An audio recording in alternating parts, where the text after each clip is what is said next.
morning, good afternoon, and good evening. It's your girl ChucTayyy, and I am here with your RETV Sports Break. You can catch me here every Thursday, talking junk, spitting facts. Let's get started. So guys, I think it was 2 weeks ago, I talked about how there's like all these no-hitters going on in baseball this season, and nobody really seems to know what's going on. So it has been discovered that the MLB has suspended 4 minor league pitchers for some illegal substance, which is like sunscreen and rosin that makes the spin on the fastball a little more effective.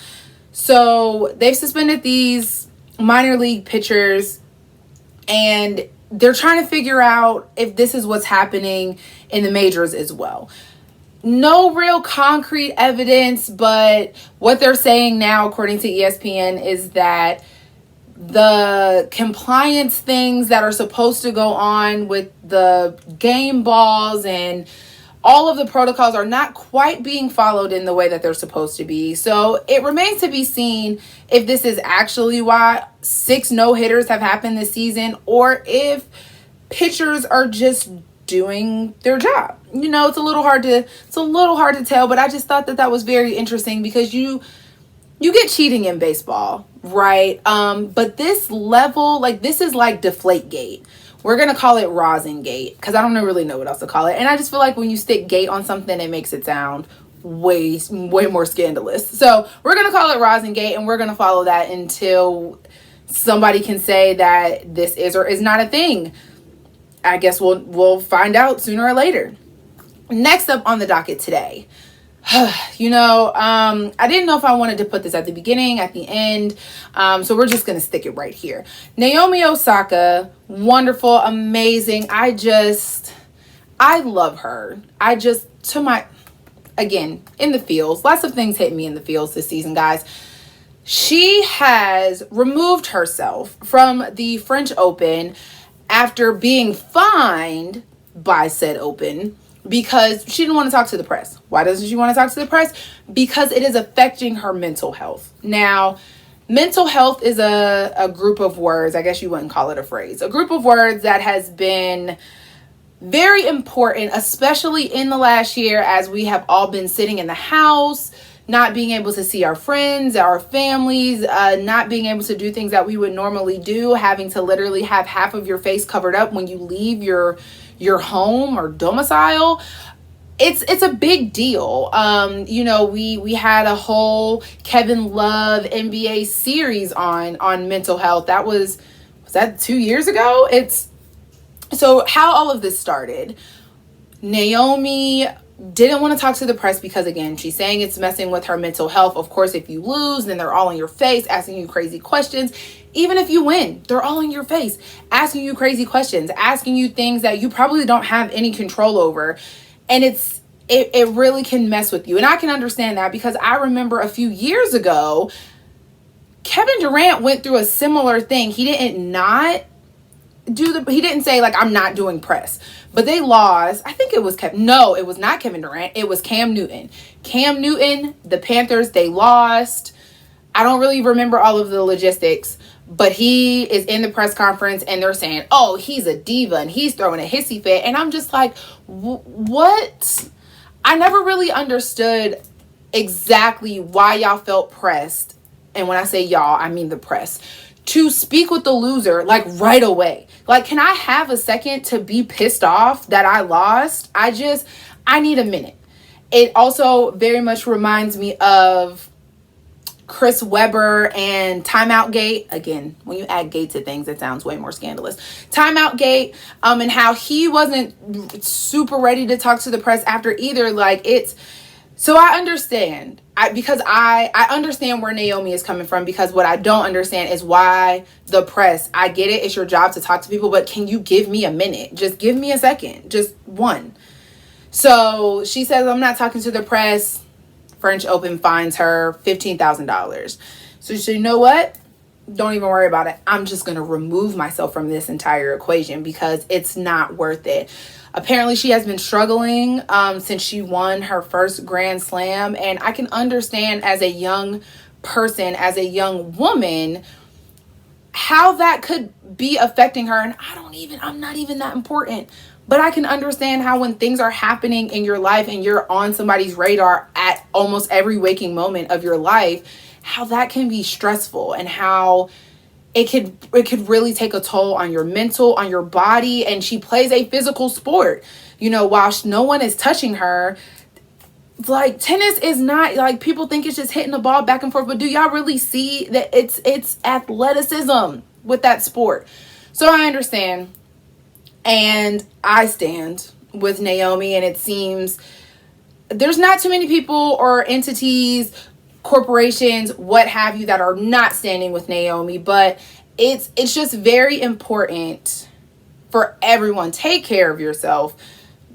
If you need to set a boundary and people are not okay with it, those people, you need to remove yourself from that equation.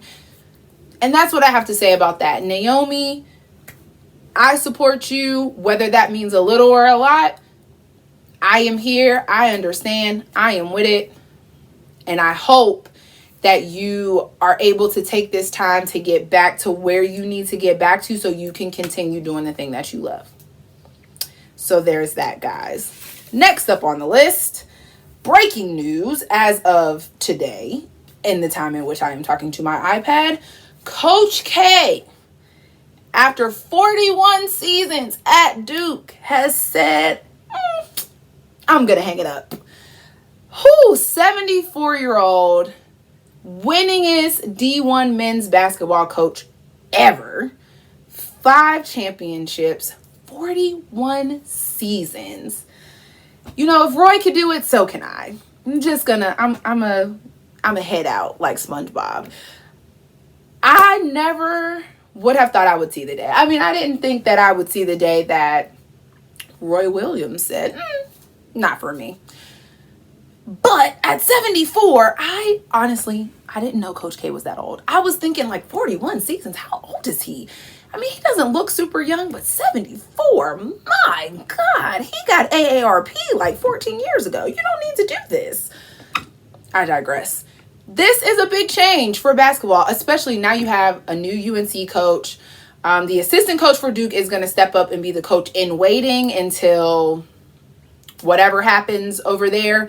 But that's like, this is so like when Tim Duncan retired and like KG and like those kind of people, I remember thinking like, man, this is like the end of an era. This is like the basketball that I grew up with. And, like all of my people are for the most part gone, right? All of the people that were big names. I mean, yeah, like LeBron's been around since I was like in high school or something, and Melo and, some of these people. But, like Giannis, new.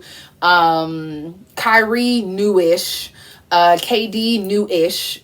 So it's, anyway, Coach K, Coach Roy, both being gone is like, it's gonna be new. And I'm gonna cry when Calipari is like, nah, it's not for me anymore. I will probably boo-hoo cry. I just will, because when you think college coaches, that's what you think of. You think Coach K, you think Roy, you think Calipari, and then you have like your older ones, right, that are not coaching anymore. But like those are the ones that pop up. So, if you have a Dookie friend, you should probably check on them, because they're probably in the corner crying. And it's not okay. And I'm not a Duke fan, but what I respect is the game of basketball and what that takes and entails. So I understand to an extent. Again, in the fields, guys. Right up in here. Right up in there. So last but not least on my list this week, guys. Some of y'all been acting like caged animals. I don't know what.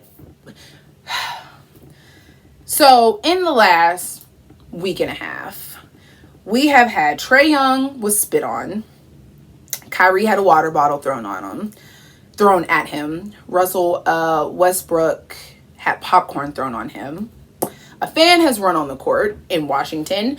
And then a beer was thrown on or at Emmanuel Quickley from the Knicks. Y'all don't have no couth. no decorum. Yeah, mama didn't love you. You didn't. Like, what is the problem? What is the problem? Y'all act like y'all ain't never been nowhere. What I just, guys, I don't understand. It's basketball. That whole Kyrie water bottle thing, of course, they're saying like, oh, he stepped on the Celtic and the whatever. It doesn't matter. Like, y'all, I just don't, why y'all act like y'all never been nowhere? I know what I'm saying. It sounds wrong. But why y'all acting like this? Why are y'all, does your mother not love you? You don't have any home training? All of these fans have now been banned indefinitely. Like, was it worth it? Let me work it. Put your thing down, flip it, and reverse it. I'm sorry, I couldn't resist. But literally, is it worth it that your team lost? Even if, like, that's a crazy thing. All of these teams did not lose. So you're just acting out like you've never been anywhere. Now you can never go to another Celtic game, Brooklyn game, Knicks game, whatever it is. You can't go. Hawks. One of these fans, the dude that spit, if I'm not mistaken, he's banned from both arenas. You cannot come back here. Don't come back. Don't come back. So I just don't understand. I don't get it. They're going to shut it down again. And y'all going to be watching basketball at home for the rest of your lives. I mean, some of these people will be, clearly, because you're banned. But I don't understand. What is wrong with y'all? Ugh. Disgusting. It is ghetto. This is ghetto. Well, while we're on the subject of basketball, Joel Embiid is out. He ain't gonna make it, poor baby. But let's just look at how I was right with some of these predictions. So at present, at the time in which I am talking to my iPad on Wednesday, whatever today is, Philly is leading Washington 3-1. I said that was going to happen. Atlanta is leading the Knicks 3-1. I think I said that the Hawks were going to win that. Milwaukee has swept Miami. Definitely said that was happening. Brooklyn wins over Boston 4-1. Said that was happening. Utah's leading 3-1. I think I said that was going to happen. Now, this Clippers in Dallas tied at 2-2. I think I had the Clippers winning. I don't really remember. You guys will correct me if I'm wrong. I think I said that though.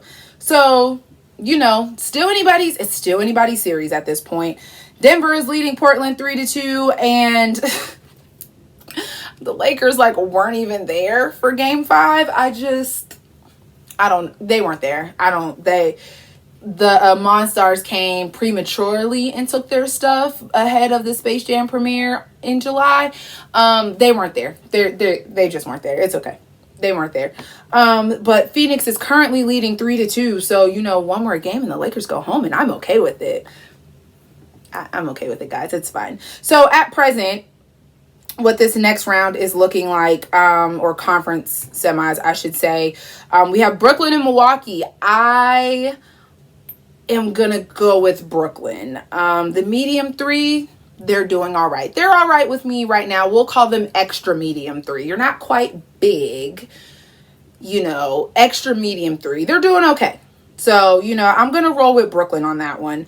That's the only one that has already been determined. So by the time I see you guys next week, we should be well into the conference semis and just rolling right along with the punches. So I'm gonna let you guys go. I will see you next week. It's your girl, ChucTayyy.